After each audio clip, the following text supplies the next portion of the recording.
Olha, o Procon de Florianópolis multou a empresa de transporte por aplicativo Uber em 3 milhões de reais. Vou voltar a falar com a Ana Cristina Machado. Aninha, conta pra gente mais detalhes dessa super multa. Então, Karen, realmente, viu? Olha só, de acordo com o Procon municipal, a empresa, ela tem, apresentado aí algumas situações que ferem as leis do direito do consumidor. O que seria isso? Seria principalmente aquela questão dos cancelamentos, o cancelamento excessivo por parte dos motoristas para qualquer forma de pagamento, tanto para as solicitações para um pagamento por cartão de crédito ou pagamento em dinheiro, não importa. Eles estão falando bastante sobre essa questão do abuso do cancelamento por parte da empresa, tá? A prefeitura daqui da capital informou que já havia notificado a empresa em 2021, pediu ali explicações, acompanhou essa situação e de lá para cá nada mudou, continua a mesma coisa. Agora a empresa tem 10 dias para recorrer se ela achar que quer recorrer, se achar necessário. A empresa já informou por meio de nota que vai sim recorrer e disse o seguinte, que os motoristas parceiros são independentes, assim como os usuários, e que eles podem cancelar as viagens caso achem necessário.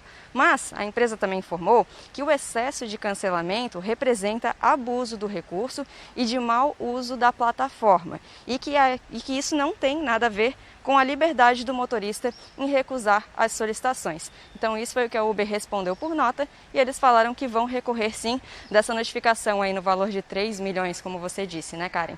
Tá ok, Aninha, obrigada pelas informações. Agora é hora de saber o que diz a previsão do tempo.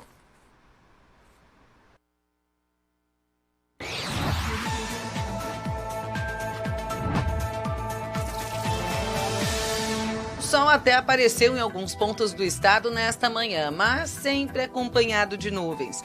Isso porque a instabilidade está presente em todas as regiões, mantendo a condição de pancadas de chuva a partir da tarde e noite. A possibilidade de temporais localizados também persiste. As temperaturas ficam assim. Florianópolis com máxima prevista de 28 graus. No sul do estado, Criciúma tem máxima que deve chegar aos 32. Em Lages, na Serra Catarinense, máxima de 29. E pelo oeste do estado, Chapecó tem máxima prevista de 31. Nesta sexta-feira, o tempo instável permanece e a condição de chuva fica para qualquer momento do dia. Isso por causa da passagem de uma nova frente fria por aqui. Novamente, teremos condição de temporais pelo estado, sendo que amanhã a chuva deve ser mais intensa e com volumes mais elevados pelo Vale do Itajaí, Planalto Norte e Litoral Norte, principalmente à noite. Em relação às temperaturas, elas ficam assim. Florianópolis com mínima de 22 e máxima de 28. Criciúma no sul do estado, mínima de 20, máxima de 28. Lages na Serra Catarinense, mínima de 16 graus e máxima de 23. E em Chapecó, no oeste do estado, mínima de 17 e máxima de 24 graus. Cursar faculdade na melhor idade, sim, por que não? Inclusive de forma gratuita. Isso está acontecendo, sim, e de forma presencial novamente. Dona Lindaura tem 74 anos de idade. Após superar 3 cânceres, a decisão de voltar às salas de aula foi a alternativa encontrada pela bancária aposentada para se manter ativa, alegre e rejuvenescida.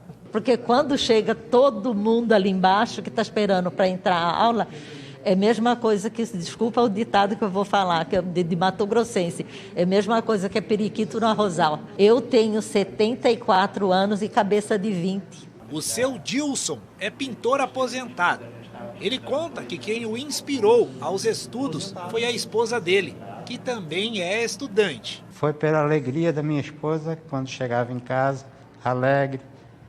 Sempre contava que aprendia essa novidade, aprendia aquilo, deveres, aula de canto, música. E daí ela se formou, eu dei um abraço nela e um beijo, entreguei uma rosa e disse, estou dentro.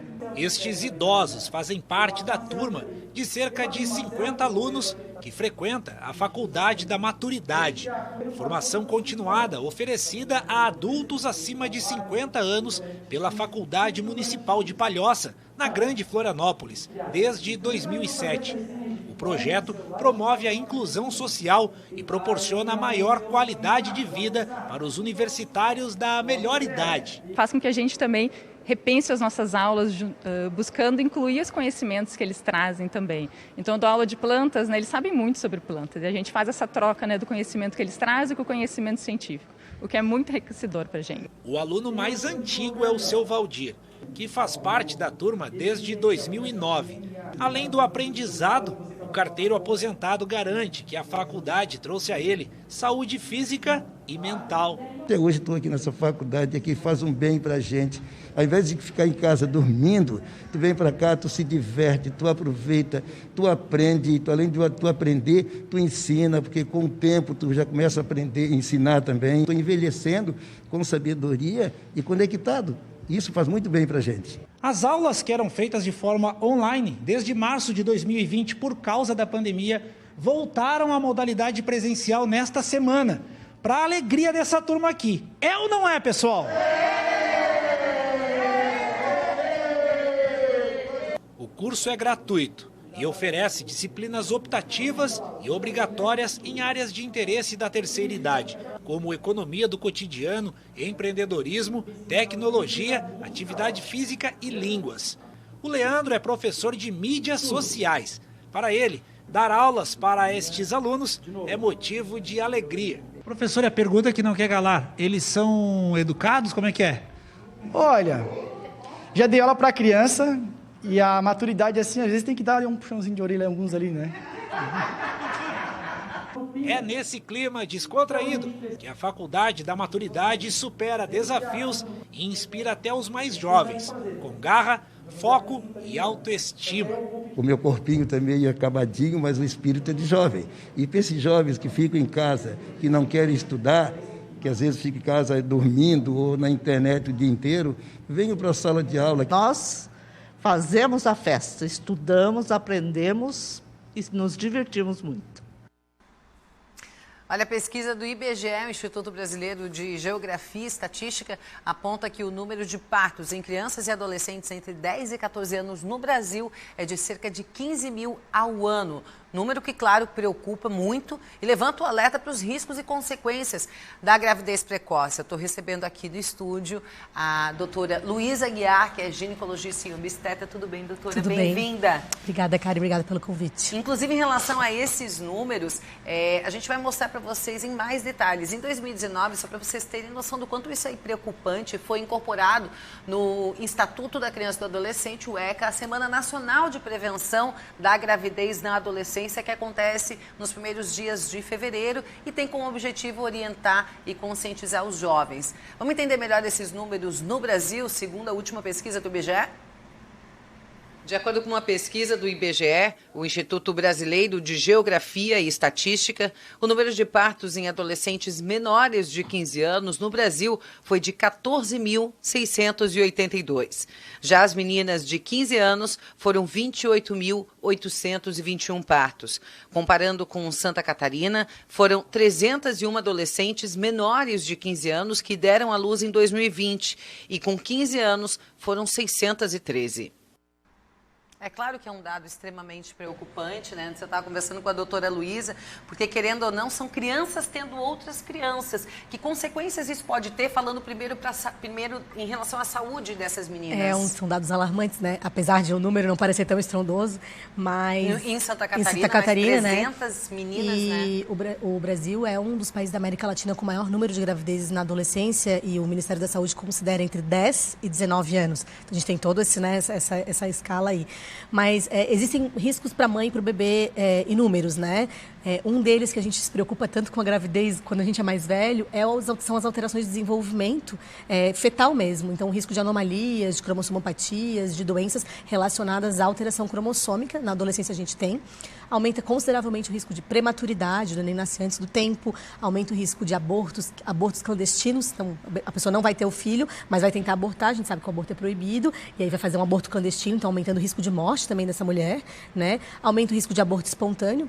por uma questão também de estatística, né? Aumenta o risco de anemia e também, Karen, eu acho que é muito importante o risco de morte, tanto da mãe quanto do bebê. A gente sabe que aumenta esse risco. Aumenta bastante. Você está comentando que antes na sua residência e tudo mais, que foi uma coisa que te impressionou, né? Que você viu muitos casos de meninas com 14 anos ou até menos. Chegou a fazer o parto de uma de 12 anos. De 12 anos. 12 anos foi a mais precoce que eu já fiz.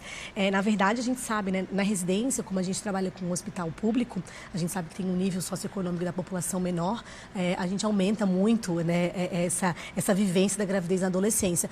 Até porque essas pessoas são as pessoas que têm menos acesso, tanto à questão médica no sentido de educacional, quanto também não se preocupam com as campanhas. O governo tenta fazer campanha e a semana é em fevereiro justamente por conta do carnaval. Uma tentativa de diminuir aí, de aumentar o uso de preservativo, de conscientizar a população, né? Mas a criança ou o adolescente acaba não tendo tanto acesso a essas informações. Então, a gente vê muito isso no hospital público, esse aumento considerável da gravidez na adolescência. O diálogo dentro de casa, a gente sabe que é importantíssimo, né, doutora? Não tem como evitar, não dá para deixar aprender com as amiguinhas ou com o coleguinha. Tem que ter esse diálogo dentro de casa. Muitas mães, às vezes, ficam na dúvida, assim, quando eu devo levar minha filha na ginecologista pela primeira vez? Minha filha menstruou com 12 anos, é uma criança muito cedo, tenho que esperar. Qual que é a recomendação? Essa questão do diálogo é bem interessante. Agora também vem entrando na história da escola, né? Assumir também um pouco dessa função da educação sexual. Acho que é importantíssimo ter esse diálogo em casa. A gente sabe que na população com nível socioeconômico menor, às vezes a família é desestruturada, que vai aumentar, né, todas essas consequências. Mas a indicação da primeira consulta no ginecologista é justamente após a primeira menstruação, onde teoricamente a mulher já tem um poder aí de gestar, né? Já que ela já menstruou, então ela está ovulando. Então é interessante, de bom tom, que a gente leve aí a partir da primeira menstruação já no ginecologista. Independente da idade, se foi com 11, com 12 ou com 15. Independente da idade que ela procure assistência, né? Ou no posto de saúde, ou então um ginecologista da sua escolha.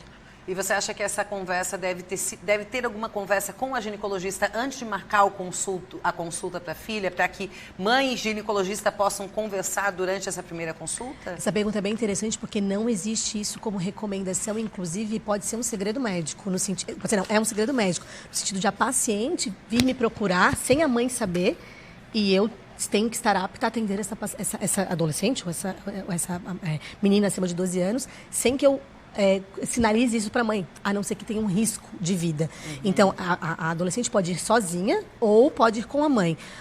Às vezes a família é estruturada, as mães vão junto e a gente faz esse bate-papo junto, mas também não tem problema de a mãe levar e o médico atender, e também não tem problema da adolescente ou acima de 12 anos ir sozinha. Até, às vezes por mais que a mãe não queira, às vezes é uma opção, porque se percebe que a criança, né, a adolescente não dá abertura para conversar sobre isso, então às vezes é melhor, leva até a profissional, deixa ela conversar, porque talvez junto com a profissional, junto com a médica, ela consiga se abrir e falar de fato e assim fazer tudo o que é necessário. Estou encerrando meu tempo, por mim a gente conversava mais hoje, tu volta sem outro dúvida. dia. Volto, porque com eu acho certeza. que é um assunto tão importante, muito, né, doutora Luísa? muito A gente importante. precisa trazer esse debate sem mais dúvida, vezes. Sem dúvida. Obrigada pela Obrigada sua também, participação. obrigada pelo convite. Beijo no teu filho, como é que é o nome dele? Vicente. O Vicente, que está com 6 meses. Deve estar lá vendo. Beijo, Vicente.